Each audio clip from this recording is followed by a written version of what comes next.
Saat makan malam keluarga, menantu perempuanku mendekat dan berbisik kepadaku. Aku hamil anak dari suamimu, dasar wanita tua norak. Aku tertawa terbahak-bahak dan berkata, jangan khawatir, sayang. Beberapa minggu kemudian, aku memberinya kejutan yang menghancurkannya.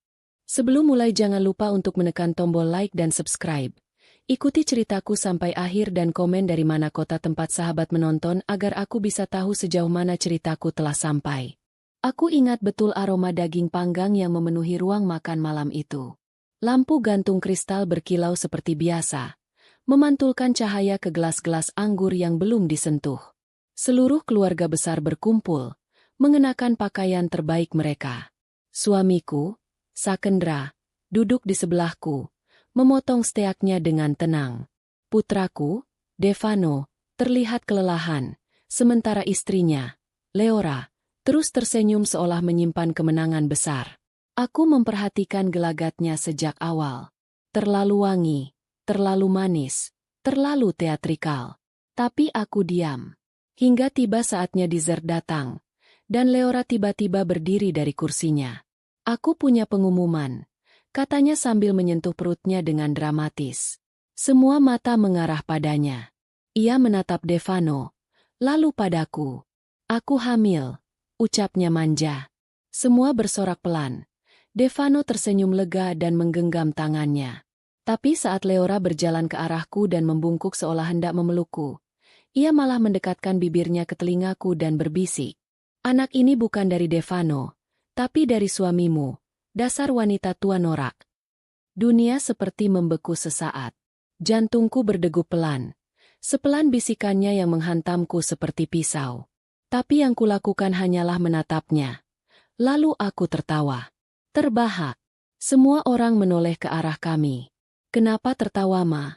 Tanya Devano. Aku menyeka sudut mataku yang berair karena tertawa. Lalu berdiri dan merangkul Leora dengan hangat, mengecup pipinya. Jangan khawatir, sayang. Ucapku pelan. Nanti Mama juga akan kasih kejutan. Dan sejak malam itu, pertempuran dimulai. Aku akan hancurkan mereka satu persatu, dengan tenang, anggun, dan tak terlihat. Malam itu aku tidak bisa tidur. Sakendra mendengkur di sampingku. Tak sadar dunia mulai runtuh di bawah kakinya. Aku memandangi wajahnya yang menua tapi masih disukai perempuan muda seperti Leora. Aku tidak menangis. Aku juga tidak marah. Perasaan yang menguasai tubuhku saat itu adalah satu. Dingin. Seperti mesin yang baru dinyalakan. Besok paginya, aku membuat sarapan seperti biasa. Telur mata sapi untuk Sakendra, roti panggang untuk Devano, dan jus jeruk yang tak pernah disentuh Leora karena dia alergi asam sitrat. Alasan bodoh yang selalu dia ulang-ulang untuk membuat dirinya terdengar istimewa. Aku tersenyum sepanjang pagi. Bahkan ketika Leora dengan angkuh menatapku sambil mengelus perutnya yang belum menunjukkan tanda apa-apa. Kamu bahagia sekali, Ma. Katanya sinis. Padahal sebentar lagi kamu akan kehilangan segalanya. Aku hanya menjawab. Ya, kadang bahagia itu datang dari hal-hal kecil. Kayak lihat kamu berpikir kamu sudah menang. Ia terdiam. Tak biasa aku menjawabnya langsung. Tapi aku tahu. Ia terlalu sibuk dengan hayalannya menjadi istri penguasa keluarga ini. Hari itu aku menghubungi sahabat lamaku, Dr. Neris Halfin, yang sekarang bekerja sebagai ahli genetika forensik di sebuah laboratorium swasta. Ia orang yang pernah kutolong bertahun-tahun lalu ketika dituduh memalsukan data penelitian, dan dia berutang besar padaku. Aku butuh tes DNA, kataku tanpa basa-basi. Sudah lahir? Belum. Tapi aku ingin tahu siapa ayah dari janin itu sebelum bayi sialan itu keluar. Pakai metode non-invasif. Kau tahu aku tak main kotor, kecuali dipaksa. Neris tertawa kecil. Kau masih sama, Adeline. Licin dan mematikan. Aku hanya ingin keadilan, Neris. Untuk anakku. Untuk harga diriku. Sebelum kututup telepon, aku menambahkan.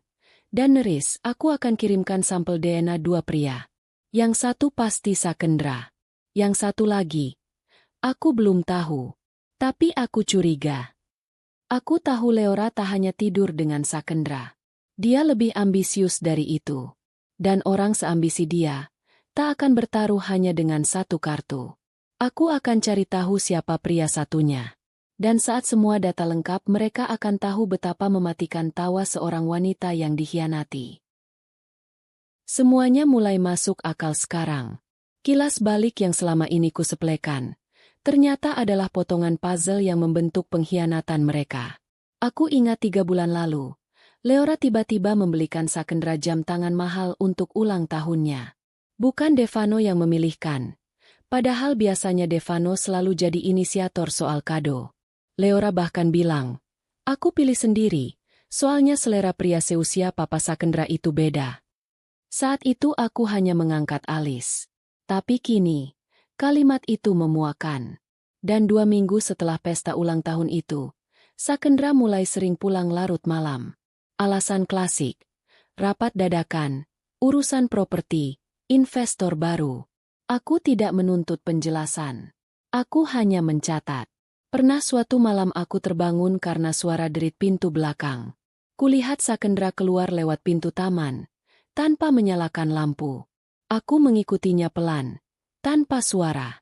Saat itu aku tak tahu apa yang kutemui, tapi yang kulihat malam itu menusuk jantungku.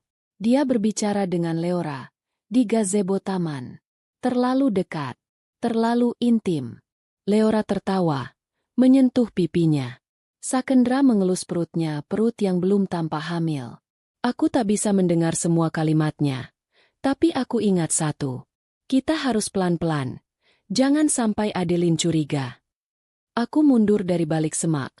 Kembali ke kamar tanpa sepatah kata pun. Aku tidak bodoh.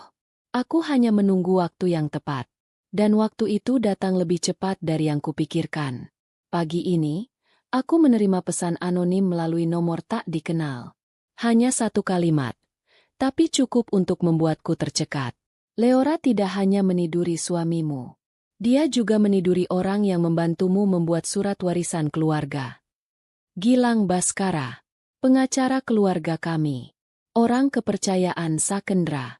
Orang yang diam-diam kuberi akses ke dokumen warisan dan distribusi aset perusahaan. Semuanya mulai menyatu. Leora tidak hanya mengincar posisi sosial, dia mengincar kekuasaan total. Dia ingin warisan Devano. Dia ingin menjadi pewaris sah. Bahkan jika itu artinya memanipulasi garis keturunan.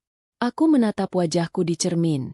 Pagi itu, mata perempuan yang lelah tapi tidak kalah. Aku tidak akan membalas dengan amarah. Aku akan membalas dengan keheningan dan bukti. Karena sekali aku bergerak, mereka semua akan jatuh seperti domino.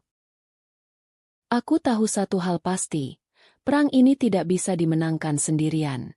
Aku butuh mata, telinga, dan seseorang yang bisa bergerak tanpa menarik perhatian. Orang itu adalah Dara Elfasha, mantan asisten pribadi yang pernah bekerja untukku sebelum pindah ke luar negeri. Jujur, dia satu-satunya yang pernah kupikirkan sebagai aku, versi muda tapi lebih kejam. Saat aku menghubunginya dan menyebut nama Leora, ia hanya menjawab, "Berapa lama aku harus bertahan di bayangan?" "Cukup sampai aku melihat mereka jatuh," jawabku. Dara langsung kutugaskan menyamar sebagai staf magang di kantor firma hukum milik Gilang Baskara. Wajahnya baru, CV-nya disesuaikan, dan tak ada yang curiga. Dalam 3 hari, dia sudah mengirimiku sesuatu yang membuat darahku mendidih. Rekaman suara. Aku memutar rekaman itu di ruang kerjaku yang kedap suara. Dengan telinga gemetar namun wajah tetap tenang. Suara Leora terdengar jelas.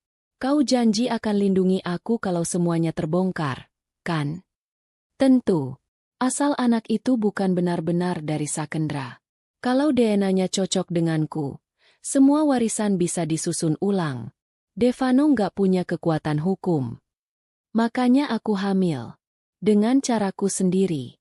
Tapi Adeline itu, dia seperti ular tua. Matanya menusuk. Aku menghentikan rekaman. Nafasku memburu. Jadi benar, Leora sedang main 2 kaki. Anak itu mungkin milik Gilang, bukan Sakendra. Atau bisa saja dia sendiri tidak tahu pasti siapa ayahnya. Sore harinya, Aku menyuruh Dara mengubah jalur. Kali ini, ia harus menyamar sebagai perawat lepas di klinik langganan Leora.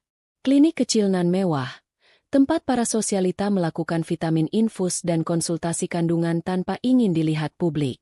Leora tidak mengenal Dara. Itu sudah kuatur. Dan ketika Dara menyodorkan paket infus, anti-mual, sambil membawa alat pengambilan sampel darah mikro, Leora tidak curiga sedikitpun. Sampel darah itu akan dikirim ke laboratorium Neris malam ini juga. Aku butuh satu hal lagi, sampel DNA Sakendra dan Gilang. Sakendra mudah. Sikat gigi dan helai rambut disisirnya cukup. Tapi Gilang? Aku tahu satu cara untuk membuatnya lengah. Aku telepon dia malam itu. Ku buat suaraku sedikit gemetar. Gilang, aku butuh bantuanmu. Aku takut ada orang mengincar warisan keluarga. Bisa kita bertemu rahasia? Dia menelan umpan itu bulat-bulat. Tentu dia mau. Lelaki serigala seperti dia selalu lapar pada wanita lemah yang terlihat kehilangan pijakan. Tapi malam itu, bukan aku yang kehilangan pijakan. Malam itu, aku yang sedang menggali lubang kubur untuknya, dengan senyum yang paling tulus yang bisa kubentuk. Kami bertemu di sebuah lounge hotel bintang 5 yang tenang dan jauh dari mata siapapun yang bisa mengenal kami. Gilang datang lebih cepat dari waktu yang dijanjikan, mengenakan jas rapi. Parfumnya menusuk seperti biasa, berlebihan dan haus perhatian. Aku senang kamu masih percaya padaku, Delin. Katanya, memanggilku dengan sapaan lama yang hanya digunakan saat kami masih muda dan bodoh. Aku menunduk pura-pura rapuh. Aku bingung. Gilang. Aku merasa, ada yang salah. Leora terlalu percaya diri. Sakendra terlalu tenang. Dan Devano terlalu tidak tahu apa-apa. Dia menyentuh tanganku di atas meja. Gerakannya halus, tapi niatnya jelas. Kau hanya butuh orang yang mengatur ulang semuanya. Kalau kau mau, aku bisa bantu. Kita bisa ubah susunan warisan, perlindungan hukum, penghapusan nama. Tepat seperti yang kuperkirakan. Dia masih serigala lapar. Dan serigala lapar paling mudah dituntun ke perangkap. Kami mengobrol sebentar sebelum dia izin ke toilet. Saat dia pergi, aku mengambil tisu bekas yang baru dia pakai dan satu gelas yang bibirnya baru saja menyentuh.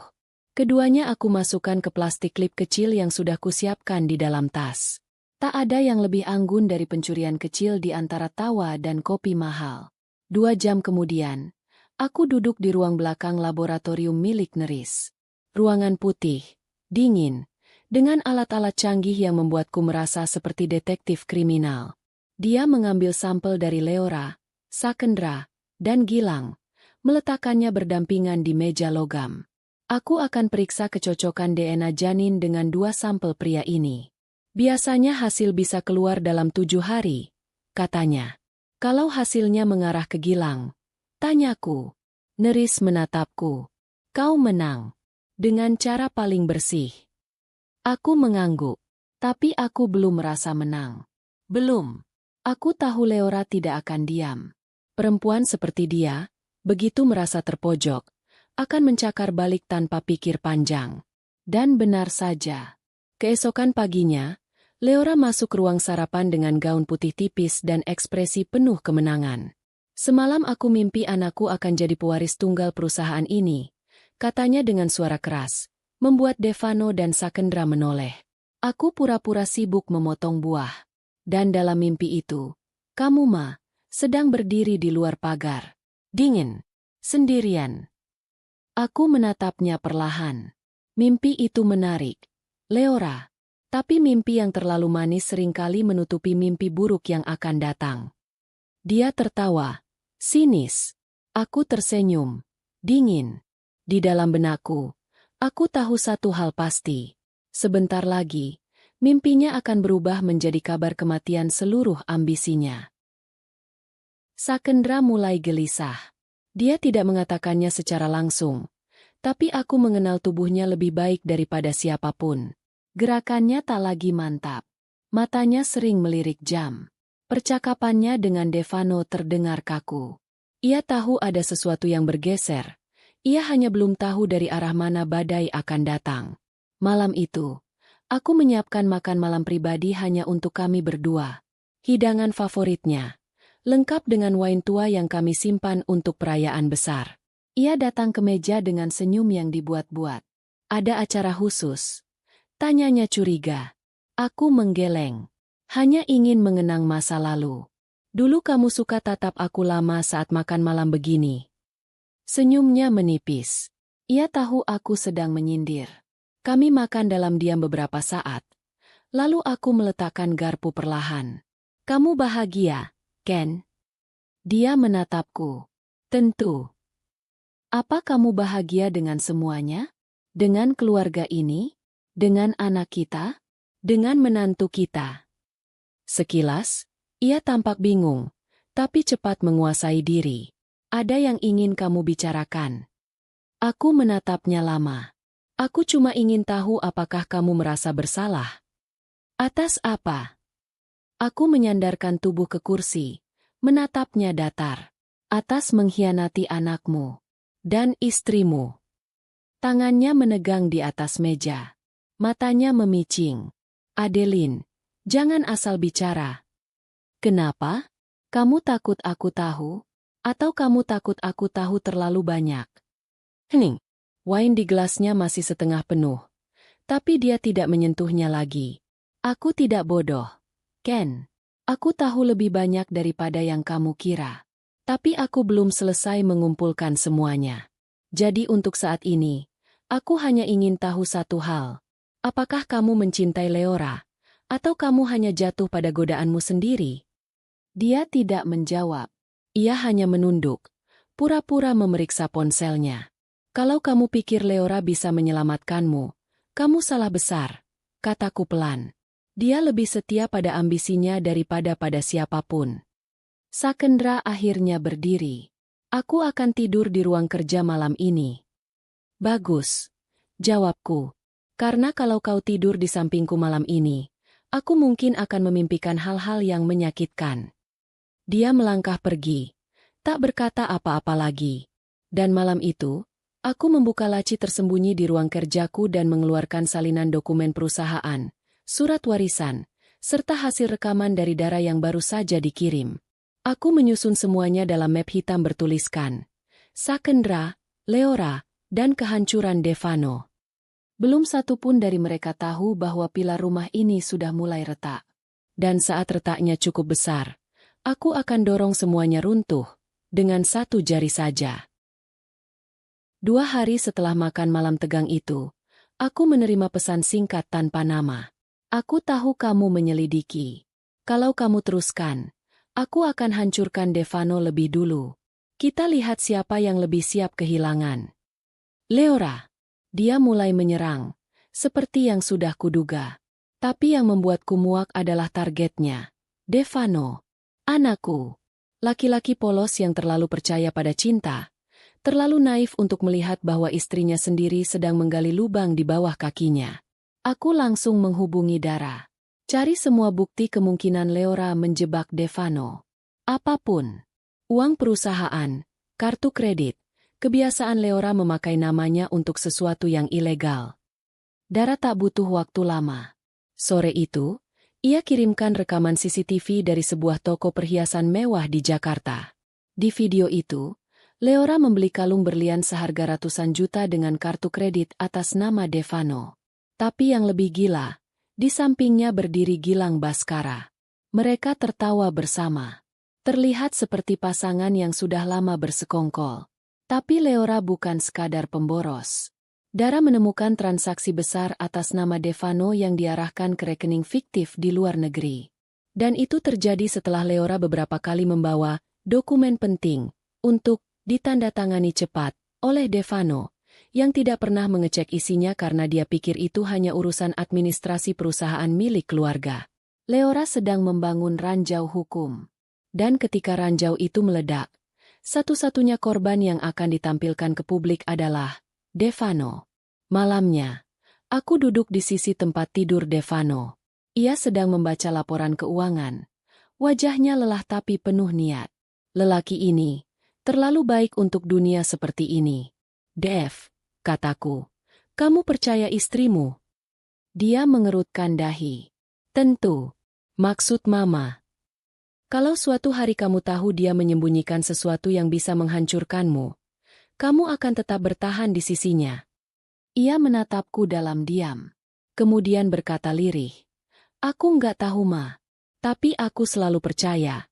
Kebenaran akan menang di akhir. Aku tersenyum pahit. Kebenaran nggak selalu muncul sendiri. Nak, kadang dia harus diangkat dari kuburan. Sebelum keluar kamar, aku menyelipkan satu flash disk ke dalam laci meja kerja Devano. Isinya, rekaman CCTV, bukti transaksi, dan laporan dari Dara. Aku tak ingin dia tahu aku menyelamatkannya. Aku hanya ingin dia siap ketika badai itu datang. Dan badai itu benar-benar datang. Keesokan paginya, Leora mengamuk di ruang keluarga. Siapa yang ngirim ini? Dia mengacungkan printout bukti-bukti yang aku salin dan sebarkan diam-diam ke berbagai bagian rumah, seolah itu kiriman anonim. Ini fitnah. Ini semua palsu. Teriaknya sambil menangis dan merobek kertas-kertas itu. Sakendra datang tergesa. Devano, yang baru turun dari tangga, terdiam melihat dokumen berserakan. Apa ini, Leora? Tanyanya tajam. Leora memeluknya. Menangis seperti korban. Ada orang yang mau hancurkan aku. Dev, mereka mau bikin kamu benci aku. Aku berdiri di belakang sofa, memandangi mereka seperti menonton sandiwara murahan. Lalu aku berkata tenang. Mungkin kamu harus tenang, Leora, karena kamu belum tahu kejutan terbesar masih dalam perjalanan. Dia menatapku, dan untuk pertama kalinya sejak perang ini dimulai, matanya memancarkan ketakutan. Leora tahu waktunya hampir habis. Itulah kenapa beberapa hari terakhir dia berubah menjadi aktris papan atas. Setiap langkahnya seperti pertunjukan. Setiap gerak tubuhnya dibuat seolah dia ibu suci yang sedang mengandung harapan keluarga. Dia mulai sering tampil di media sosial, memamerkan perut yang nyaris tak terlihat tapi dililit dress ketat seolah bayi itu sudah siap lahir besok. Captionnya menjijikkan. Anak ini akan membawa nama besar keluarga. Kami menanti dengan cinta yang tak terhingga. Dan di balik layar, dia mengatur sesi pemotretan khusus, menyewa fotografer keluarga, dan mengundang wartawan lifestyle untuk meliput kisah cinta pasangan muda pengusaha masa depan. Pasangan muda? Devano bahkan mulai tidur di ruang kerja. Pagi itu, dia mengundangku ikut ke sesi USG. Aneh, tapi aku paham maksudnya. Menunjukkan kekuatan. Menegaskan kedudukannya sebagai penerus rahim resmi keluarga Faurent. Maksudku, keluarga Rahma. Tentu, jawabku singkat. Akan jadi pengalaman yang menarik. Di klinik, dia datang dengan dress biru muda dan senyum yang terlalu lebar untuk perempuan yang sedang dicurigai mencuri warisan. Devano duduk di sebelahnya. Diam. Tak menyentuh tangannya. Hanya melirik layar monitor saat dokter menunjukkan gambar janin mungil itu. Leora menangis haru. Berlebihan. Lihat dia mirip Devano banget, ya? Katanya keras-keras. Menoleh padaku seolah ingin menampar harga diriku dengan air matanya. Aku hanya tersenyum kecil. Kita lihat nanti. Wajah bisa berubah. Ken. Tidak. Dokter tertawa kecil. Tak paham arah percakapan kami. Tapi Leora melirikku tajam. Sadar bahwa kata-kataku mengandung peluru yang belum ditembakkan. Sore harinya, aku mengadakan pertemuan rahasia di rumah dengan Neris Halfin.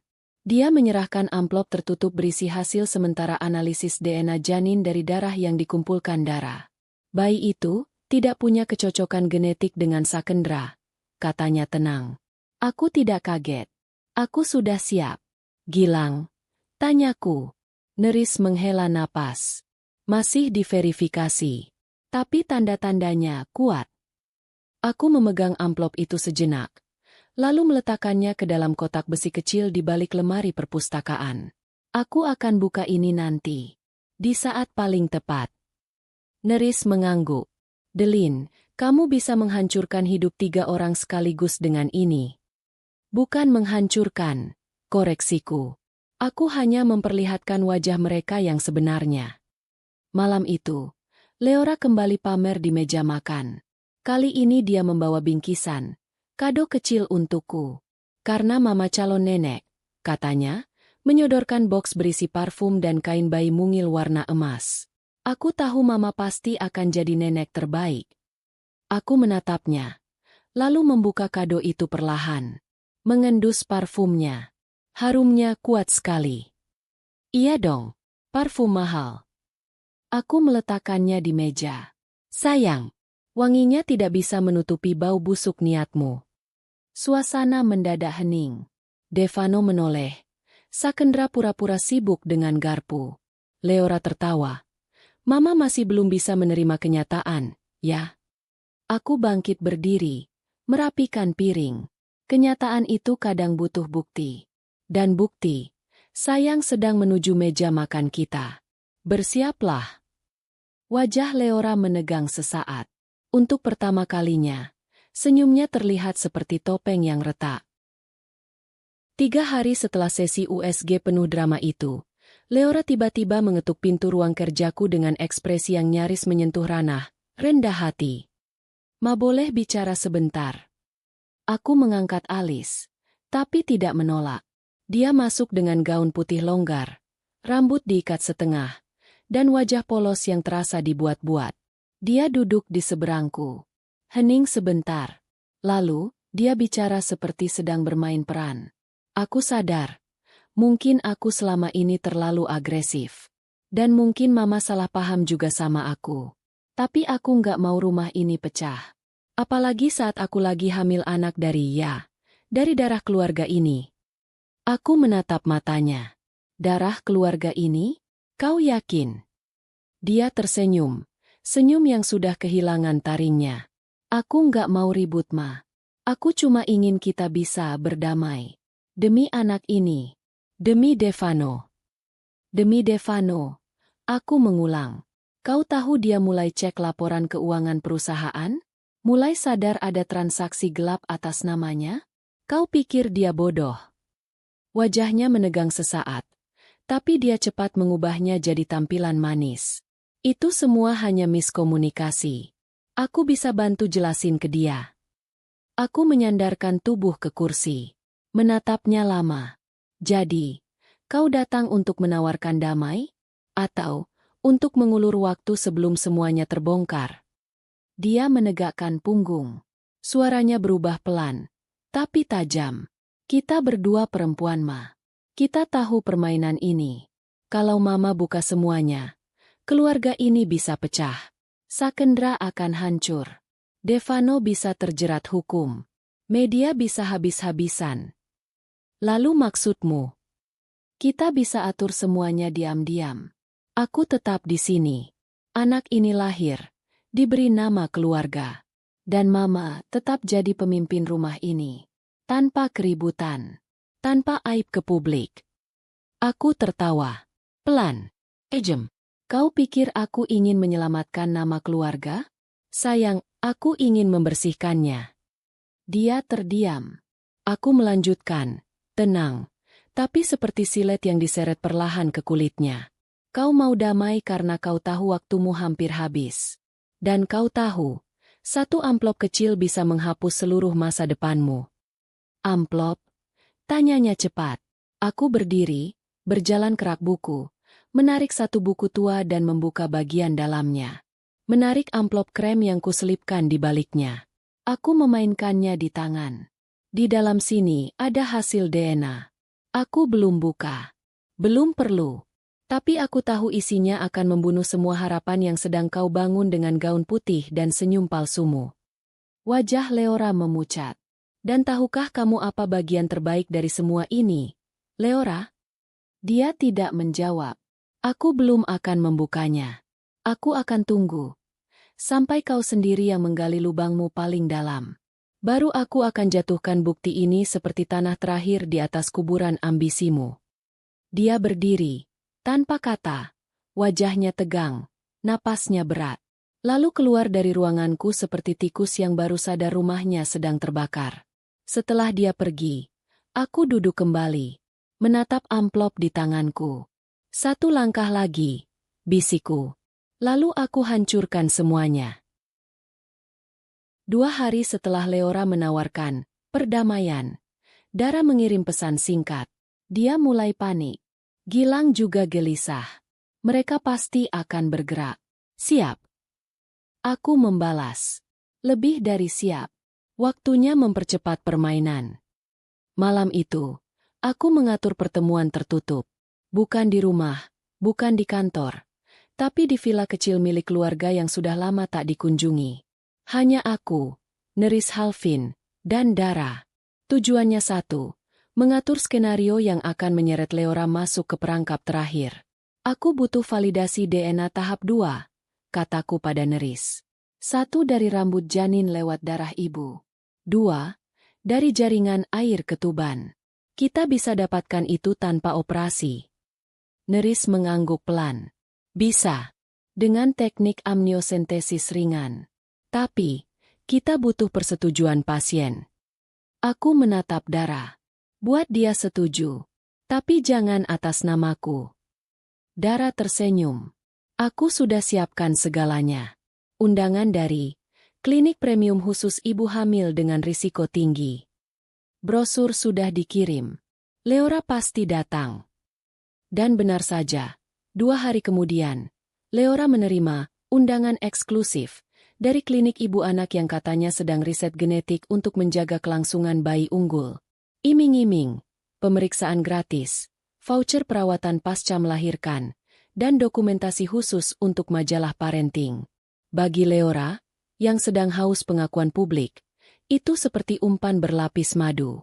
Dia datang ke klinik, didampingi seorang staf wanita berpakaian putih, yang tak lain adalah Dara dengan identitas baru. Prosedur dijalankan. Air ketuban diambil dengan teknik yang aman, hasilnya diserahkan langsung ke Neris tanpa melalui jalur rumah sakit. Leora tak curiga. Dia malah mengunggah foto selfie dengan latar klinik dan caption menjijikan. Calon ibu masa depan harus selalu menjaga kualitas generasi. Jangan hanya cantik, tapi juga tangguh. Lucu. Dia pikir dia sedang membentuk warisan. Padahal dia sedang mempercepat eksekusi. 3 hari kemudian, aku menerima pesan dari Neris. Hanya 1 baris, tapi cukup membuat jari-jariku bergetar saat membacanya. Sudah 99,8% akurat. Bukan anak Sakendra. Juga bukan anak Devano. Aku terdiam. Bayi itu adalah anak dari Gilang Baskara. Aku menarik napas panjang. Dunia di sekelilingku terasa sunyi. Tidak karena shock, aku sudah menduganya. Tapi karena semua potongan akhirnya terkunci seperti gerigi jam. Rapat, pas, dan siap berdetak menuju kehancuran. Malam itu, aku mengeluarkan kotak besi berisi 2 amplop. 1. Hasil DNA. 2. Salinan dokumen ilegal atas nama Devano yang Leora gunakan. Aku memandangi keduanya. Lalu tersenyum. Tinggal 1 langkah lagi. Dan aku akan buka semuanya di meja makan. Hari Minggu datang dengan langit kelabu dan udara lembab seperti pertanda bahwa sesuatu akan pecah. Aku menyiapkan makan malam khusus lagi. Kali ini bukan untuk merayakan, tapi untuk mengakhiri. Aku mengirim undangan pribadi ke semua anggota keluarga inti. Devano, Sakendra, dan tentu saja, Leora. Kupastikan meja ditata sempurna, dengan lilin putih dan bunga lili. Klasik, dingin, seperti ruang eksekusi. Leora datang dengan dandanan seperti hendak syuting reality show. Gaun hitam ketat dengan perut membulat, bibir merah, dan senyum yang nyaris meledak karena percaya diri. Sakendra datang terakhir. Matanya sayu, wajahnya letih, tapi tetap berusaha menjaga karisma kosong yang dulu pernah membuatku jatuh cinta. Devano tampak canggung. Dia bicara seperlunya. Aku tahu, dalam pikirannya, semua ini sudah mulai terasa janggal, tapi dia masih belum tahu dari sisi mana harus membongkar. Terima kasih sudah datang, ucapku ketika semuanya duduk. Malam ini, ada sesuatu yang ingin aku bagikan. Leora menyentuh perutnya lembut, seolah mempersiapkan pengumuman besar. Tapi aku lebih cepat. Aku meletakkan 2 amplop di atas meja. Keduanya kutandai dengan benang emas kecil. Ini, hasil kerja keras beberapa minggu terakhir. Aku hanya ingin kebenaran. Dan malam ini, kita akan buka bersama. Wajah Leora berubah. Aku menyodorkan amplop pertama ke Sakendra. Ini, hasil tes DNA antara dirimu dan janin dalam kandungan Leora. Tangan Sakendra gemetar saat membukanya. Ia membaca perlahan. Dahinya mengerut. Matanya membesar. Bibirnya ternganga. Tidak mungkin. Aku mendongak. Menatapnya dingin. Kau tidak ayahnya.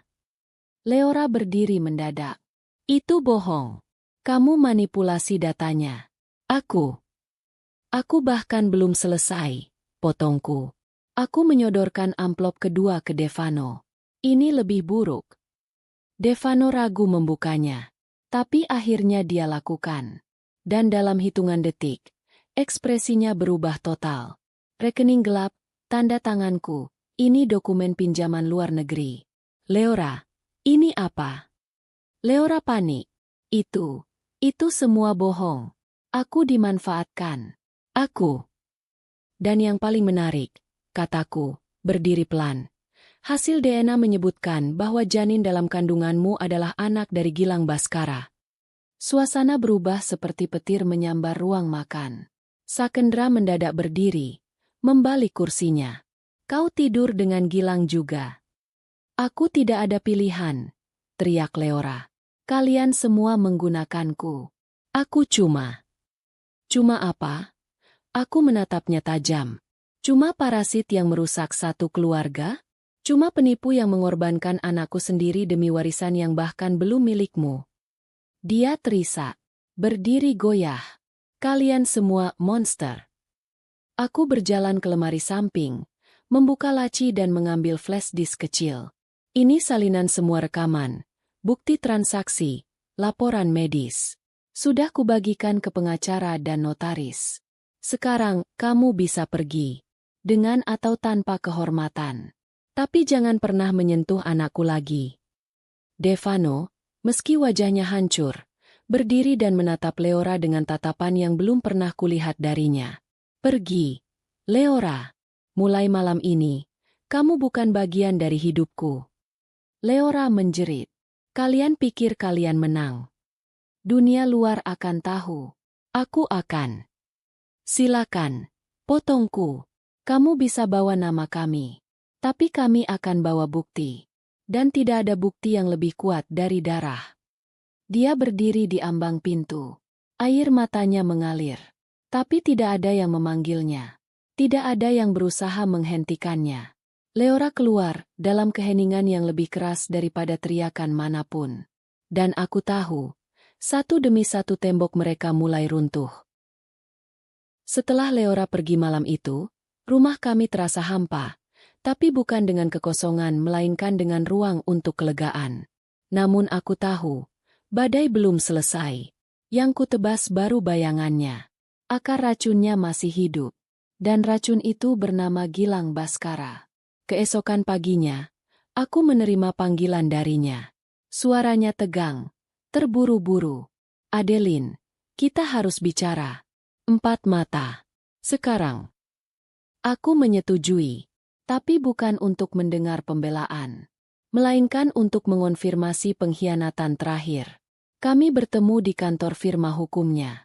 Ruangan beraroma kopi mahal dan kayu jati itu tidak lagi memberi kesan aman. Hanya menyisakan kehampaan dari pria yang terlalu percaya diri bisa memainkan 2 ratu dalam satu papan. Kau jebak aku, katanya langsung. Aku menatapnya tenang. Aku hanya buka topeng yang kau pakai sendiri. Kalau ini sampai menyebar ke media, firma ini bisa hancur. Karierku, nama baikku. Aku menyandarkan punggung ke kursi. Lalu kenapa kau tidur dengan istri klienmu?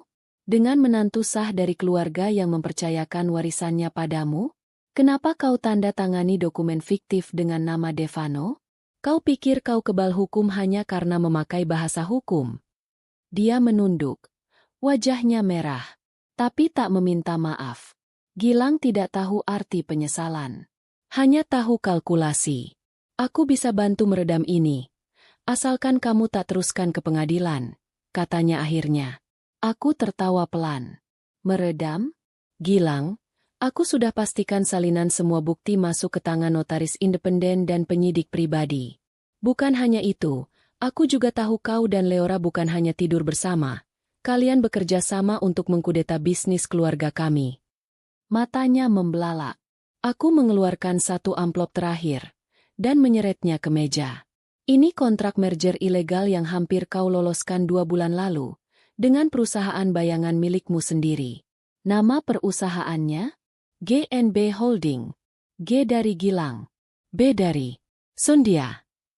Ia tercekat. Itu bukan tebakan. Itu fakta. Aku tidak akan laporkan ke polisi, kataku. Aku akan lakukan yang lebih kejam. Dia menatapku. Bingung.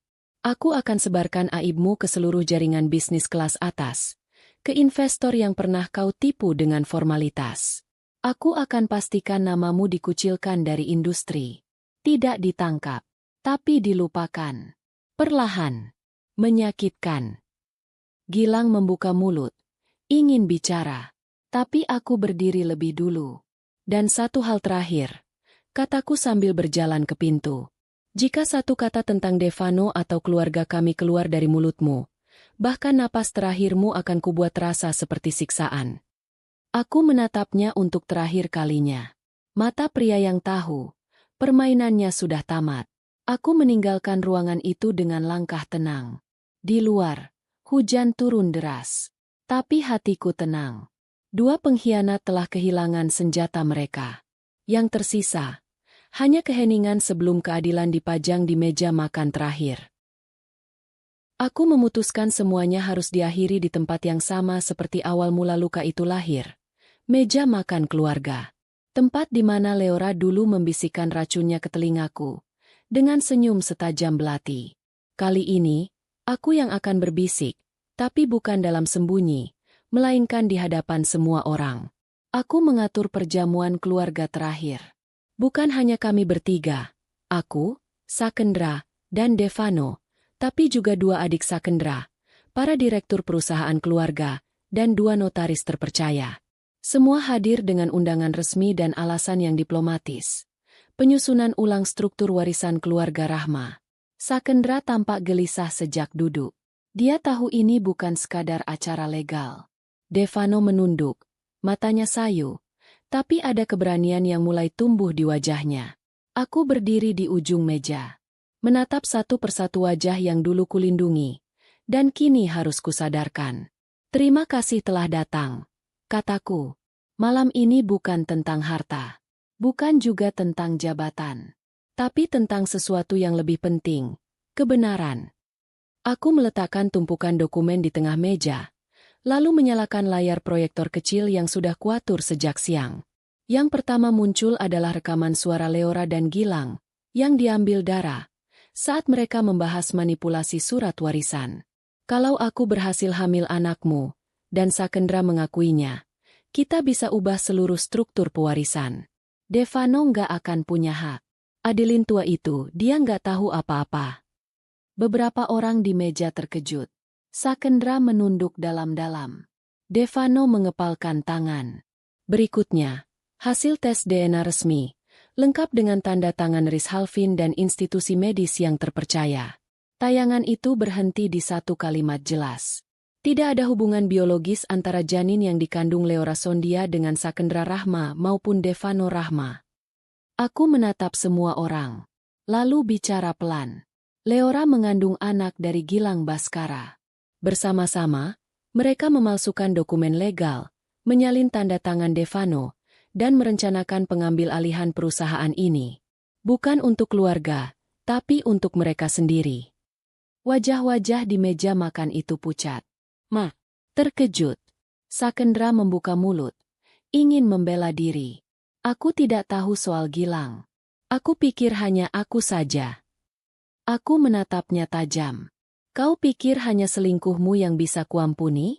Kau tahu Leora licik, tapi tetap kau bantu dia menginjak Devano. Itu yang tidak bisa kupahami. Dia tertunduk. Kali ini benar-benar kalah. Aku menyerahkan dokumen terakhir pada notaris. Dengan bukti ini, saya, Adeline Rahma, menyatakan pengalihan seluruh kendali perusahaan pada Devano Rahma sebagai penerus sah. Dan mulai malam ini, saya mengajukan perceraian penuh dari Sakendra Rahma atas dasar pengkhianatan, manipulasi, dan pelanggaran etika keluarga. Notaris menandatangani. Direktur perusahaan menyetujui. Satu demi satu, mereka melihatku bukan sebagai istri yang tua dan rapuh, tapi sebagai pemilik sah seluruh sistem yang telah mereka lupakan kekuatannya. Aku menatap Devano. Ambillah alih kendali. Dan jangan pernah berikan satu jengkal pun untuk mereka yang menjual keluarga demi nafsu. Devano berdiri. Dengan suara pelan tapi kokoh, ia berkata, "Aku akan jaga nama kita, Ma. Aku janji." Aku tersenyum, untuk pertama kalinya tanpa beban. Meja makan yang dulu jadi tempat aku dihina, kini menjadi tempat kehancuran mereka disajikan. Tanpa sisa. Keesokan harinya, semua bukti dan dokumen resmi telah menyebar.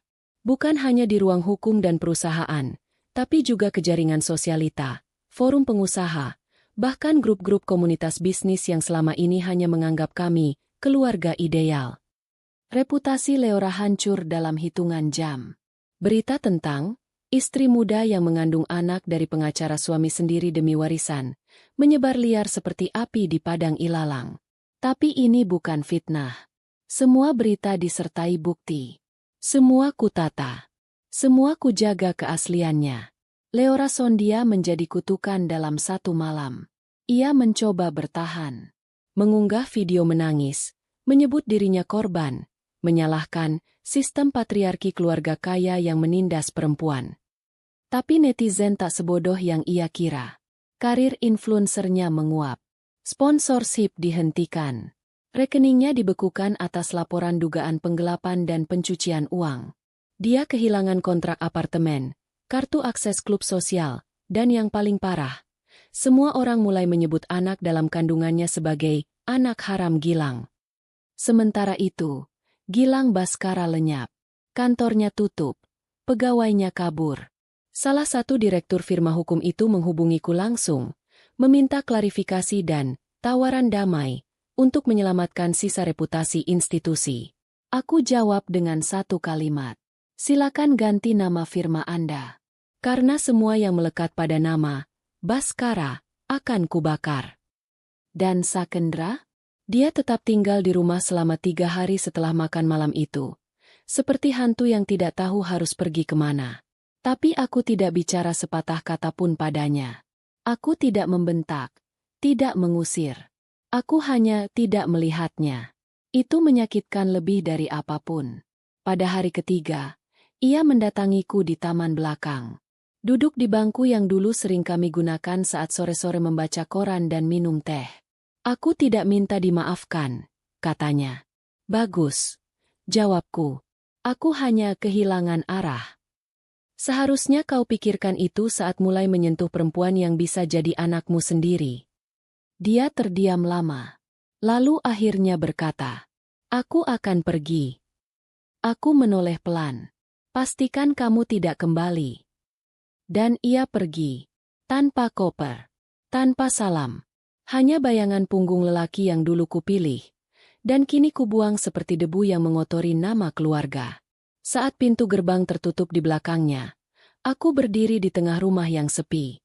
Dan untuk pertama kalinya, tidak ada suara pengkhianatan yang mengendap di dinding.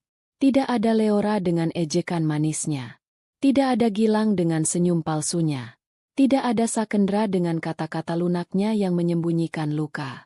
Rumah ini akhirnya milikku kembali. Tapi belum selesai. Masih ada satu hal terakhir. Satu penutup sempurna yang akan kulakukan dengan caraku. Dan itu akan terjadi esok pagi. Dengan sebuah amplop dan sebuah senjata yang tak bisa disangkal siapapun. Pengakuan. Pagi itu aku bangun sebelum matahari. Rumah masih sepi. Hanya suara angin pelan menyusup lewat jendela terbuka. Aku mengenakan kebaya hitam polos.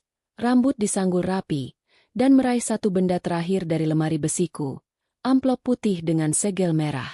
Isinya bukan bukti, bukan dokumen hukum, tapi pengakuan tertulis dari Leora Sondia, lengkap dengan tanda tangannya, diambil secara diam-diam oleh Dara, malam sebelum Leora resmi dilaporkan secara hukum. Aku meminta satu hal sederhana dari Dara saat itu. Buat dia mengaku, tanpa dia sadar bahwa dia sedang mengaku. Dan Dara melakukannya. Dengan metode lamanya, jebakan emosional, kamera tersembunyi, dan surat yang ditulis Leora dalam sesi terapi. Isinya seperti ini. Aku tahu aku salah. Tapi aku hanya ingin keluar dari kehidupan kecil ini. Aku tidur dengan Gilang bukan karena cinta, tapi karena kami punya rencana. Sakendra pun akhirnya ikut. Aku hamil, dan aku pikir itu senjata. Tapi ternyata justru itu kutukan. Mungkin aku memang pantas dihancurkan. Tapi aku tidak menyesal pernah mencoba menggulingkan Adeline. Dia terlalu kuat untuk dilawan. Leora Sondia, ditulis dengan tangannya sendiri. Amplop itu sekarang berada di tanganku. Aku memasukinya ke dalam kotak kayu kecil yang kubawa pagi itu, saat aku berdiri di pelataran kantor pusat perusahaan keluarga Rahma. Hari ini, aku memimpin rapat direksi terakhir sebagai ketua utama. Setelah ini, semua kendali akan berpindah ke Devano. Saat seluruh direksi dan eksekutif telah duduk, aku berdiri di depan podium. Semua mata tertuju padaku. 5 bulan terakhir, saya diam. Tapi bukan karena saya lemah. Saya hanya mengamati. Aku mengangkat kotak kayu itu. Di dalam sini, ada pengakuan. Tidak hanya tentang pengkhianatan terhadap keluarga ini, tapi juga tentang niat, motif, dan isi hati orang yang hampir mengambil segalanya dari kita. Aku menyerahkan kotak itu ke notaris. Salin dan arsipkan. Tidak untuk publik, tapi untuk kita. Agar kita ingat bahwa racun bisa tumbuh dari dalam. Lalu aku berbalik, menatap Devano yang duduk di kursi yang dulunya milik ayahnya.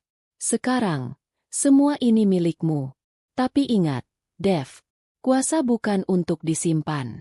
Kuasa untuk dijaga, dari luar, dan dari dalam. Devano berdiri. Aku akan melindungi Nyama. Aku tersenyum. Aku tahu. Rapat selesai. Semua orang berdiri, memberi hormat kecil padaku. Aku keluar dari gedung dengan langkah yang ringan. Tidak ada beban. Tidak ada luka yang tersisa. Hanya ketenangan. Sore itu, aku kembali ke rumah, duduk sendiri di balkon belakang, menyeruput teh hangat. Tiba-tiba, suara langkah pelan mendekat. Devano berdiri di ambang pintu. Matanya penuh penghormatan. Kenapa Mama tidak hancurkan mereka di pengadilan? Tanyanya. Aku menatap mata anakku. Karena kehancuran terbaik. Nak, bukan yang ramai. Tapi yang sepi. Yang membuat mereka hidup dengan aib yang tak bisa mereka lupakan seumur hidup. Dia mengangguk pelan. Lalu duduk di sampingku. Dan di bawah langit senja yang damai. Aku tahu. Semua sudah selesai. Tidak ada lagi bisikan di meja makan. Tidak ada lagi luka yang dibiarkan. Yang tersisa kini hanyalah kebenaran. Dan keheningan yang memeluk seperti pelindung. Akhir dari segalanya. Dan awal dari sesuatu yang benar. Saat makan malam keluarga, menantu